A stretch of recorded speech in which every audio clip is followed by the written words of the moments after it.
नाज़रीन ग्रामी अस्सलामु अलैकुम। नाज़रीन, आज की इस वीडियो में हम आपको एक दिलचस्प खबर के बारे में बताएंगे कि वो सयारा जिस पर जाने से इंसान बहुत जल्द बूढ़ा और आदमखोर बन सकता है। माहिरीन का ऐसा दावा कि एलोन मस्क का ख्वाब भी धरे का धरा रह गया।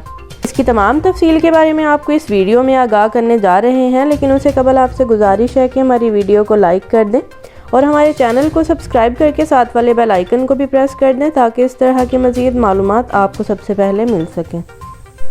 जी तो नाज़रीन, आपको बताते चलें कि इंसान के मरीख पर जा बसने का ख्वाब पूरा होने के करीब है और स्पेस एक्स के बानी एलोन मस्क ऐलान कर चुके हैं कि इन्हें इंसानों को मरीख पर मुंतकिल करने में मज़ीद ज़्यादा से ज़्यादा 10 साल का अरसा लगेगा।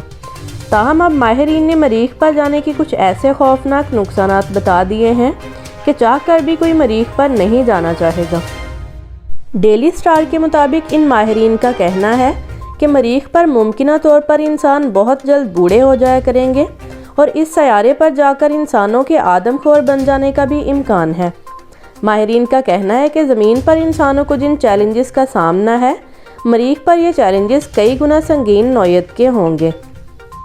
इनमें खुराक का मसला सबसे बड़ा होगा।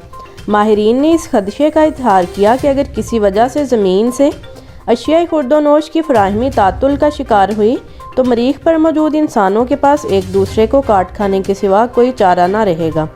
एडनबरा यूनिवर्सिटी के एस्ट्रोबायोलॉजी के प्रोफेसर चार्ल्स कोकेल का कहना है कि बेहतरीन टेक्नोलॉजी के बावजूद मरीख पर इंसानी ज़िंदगी को इस्तेहकाम मिलना मुश्किल है। मियो क्लिनिक के साइंसदानों का कहना है कि मरीख पर लोग ज़मीन की निस्बत ज़्यादा तेज़ी के साथ बूढ़े होंगे। साइंसदानों ने सेल सेनेसेंस नामी एक प्रोसेस को इसकी वजह करार दिया है।